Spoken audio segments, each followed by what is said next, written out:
Thriller ऐसा हो कि हर बीतते पल दर्शक को असमंजस में डाले रखे कि आगे क्या होगा, या अगर दर्शक कुछ चाह रहा है किन्हीं चरित्रों की तरफ से तो वैसा घटित होने की आस में उसकी भी सांसें उतने ही उतार चढ़ाव झेले जैसे पर्दे पर उसके चुने हुए चरित्रों के साथ हो रहा है। नमस्कार, मैं हूं एहसन लक्ष्मण और आपका स्वागत है रियल फिल्म स्टोरी के इस नए वीडियो में। हम बात कर रहे हैं मूवी अब्राहम ओजलर की। मैं काफ़ी समय से इस फिल्म के OTT पर आने का इंतज़ार कर रहा था। आखिरकार आज यह फिल्म डिज्नी प्लस पर आ गई। यह फिल्म सिनेमा पर सुपर हिट गई। मेरे लिए मिथुन मैनुअल थॉमस यह नाम ही बहुत काफ़ी रहा इस फिल्म का वेट करने के लिए। SP अब्राहम ओजलर की बेटी और पत्नी की एक अपराधी ने हत्या कर दी क्योंकि SP ने उसे नशीली दवाओं से संबंधित अपराध में गिरफ्तार किया था और उसने बदला लेने के लिए अपराध किया। वो पकड़ा भी जाता और उसे सज़ा भी होती। काबुली में वो जवाब देता है, मैंने उन्हें मारने के बाद कहाँ दफनाया वो याद नहीं, क्योंकि अपराध के दौरान उसने बड़ी मात्रा में ड्रग्स लिया था। अपनी पत्नी और बेटी की मृत्यु के बाद ओजलर अनिद्रा और मति भ्रम से पीड़ित हैं और अब उनके पास हत्याओं की एक श्रृंखला की जांच आई।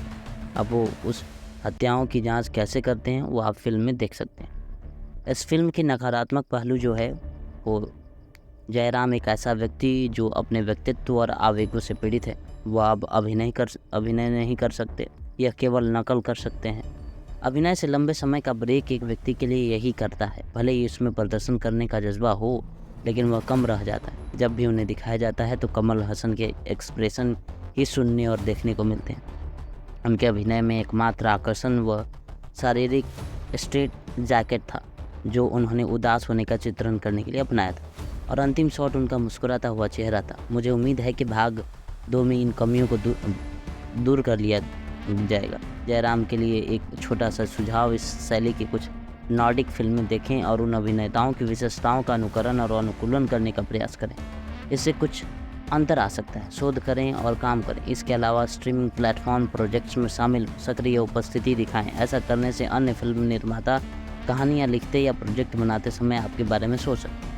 दूसरी चीज़ वह अनावश्यक दूरी थी जो जांच अधिकारी और उसके संदिग्ध तथा संभावित पीड़ितों के बीच रखी जाती। हो सकता है कि फिल्म जिस सस्पेंस को बढ़ा रही थी उसे और अधिक तीव्र करने के लिए ऐसा किया गया हो, लेकिन यह थोड़ा अप्रिय था। एक बड़ी अप्रिय बात यह थी कि जयराम का किरदार आखिर में जगदीश के किरदार के साथ क्षुद्र और बिना सबूत के अपने चरित्र को तोड़ रहा था। ऐसा लगा जैसे कि किसी कंकड़ को काटने के लिए बिल्डअप बर्बाद हो गया हो।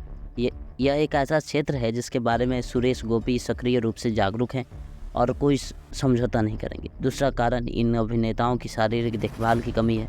हर किसी की कमर के चारों ओर एक बड़ा पुराना टायर था। शायद उनकी उम्र एक ऐसा कारक है जो उन्हें सौंदर्यपूर्ण उपस्थिति बनाए रखने की अनुमति नहीं देती है। हालांकि इस विशिष्ट समस्या के लिए फिल्म उद्योग में एक व्यवस्था होनी चाहिए। इस मूवी की सकारात्मक पहलू, फिल्म की कहानी ताज़ी थी, बेहतरीन थी। कहानी सेटिंग में ऐसा विकास पहले कभी नहीं देखा गया था।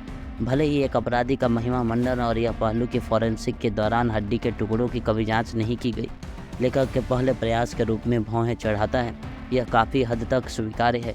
इसमें बुने गए मूर्खतापूर्ण चिकित्सा पहलू दिलचस्प थे और एक उदाहरण का उपयोग, यदि उस स्थान पर एक सच्चा उदाहरण है तो किसी ऐसी चीज़ का उपयोग जिसे अक्सर अनदेखा किया जा सकता था, एक अच्छा फिल्म तत्व था। और यह फिल्म लेखक द्वारा एक व्यक्तिगत स्पर्श की तरह लग रहा था।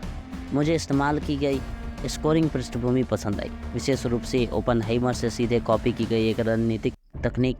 यह एक अच्छा स्पर्श था। मुझे यह बात भी अच्छी लगी कि इस फिल्म में कुछ भूले बिसरे कलाकारों को मौका दिया गया, कुछ ऐसा जिसे करना हर किसी का लक्ष्य होना चाहिए।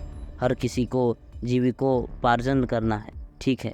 हो सकता है कि फिल्म की बचत का आकर्षण अंतिम कैमियो था, लेकिन हो सकता है कि इसने फिल्म से जयराम की स्पॉटलाइट भी छीन ली हो।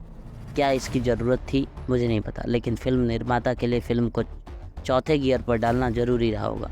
हालांकि मैं एक अलग व्यक्ति को देखना पसंद करूंगा, कोई ऐसा व्यक्ति जिसे दर्शकों ने इस उद्योग में नहीं देखा हो, या कोई ऐसा व्यक्ति जो उद्योग में बहुत सक्रिय हुआ करता हो। कुल मिलाकर इस फिल्म श्रृंखला के माध्यम से जयराम को एक छलांग देना एक सम्मानजनक बात है। भले ही यह इसके साथ एक बड़ा जुआ था। उम्मीद है कि आने वाली फिल्मों के साथ चीज़ें ठीक हो जाएंगी। मुझे यह भी उम्मीद है कि उनके बेटे को इन परियोजनाओं में शामिल नहीं किया जाएगा, क्योंकि तब यह भाई भतीजावाद की एक बड़ी आलोचना होगी। गरुड़न ओजलर कॉम्बो को देखना मज़ेदार होगा। प्रत्येक की अपनी विशेषताएं हैं, लेकिन क्या वे दोनों ऐसे व्यक्तित्व और विशेषताओं को निखार सकते हैं, यह एक सवाल होगा। मुझे नहीं पता कि सूरज के साथ क्या हुआ।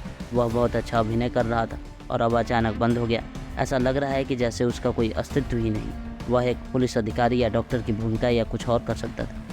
एक बार देखने के लिए एक ठीक फिल्म है। मैं इसे स्ट्रीम करना पसंद करूंगा क्योंकि पहला भाग इतना फैला हुआ लगता है, लेकिन इसमें अन्य खींची गई फिल्मों के विपरीत तत्व हैं। अगर आप मिथुन का काम देखना पसंद करते हैं तो इसे देखें, कारण उन्होंने कहानी कहने में कई पहलुओं और छोटे प्रयोगों को शामिल करने की कोशिश की। और एक व्यक्ति के रूप में, यदि आप ऐसा व्यक्ति हैं जो इसकी सराहना कर सकते हैं, तो फिल्म देखिए और कमेंट में लिखिए। मिलते हैं अगले वीडियो में, तब तक के लिए धन्यवाद।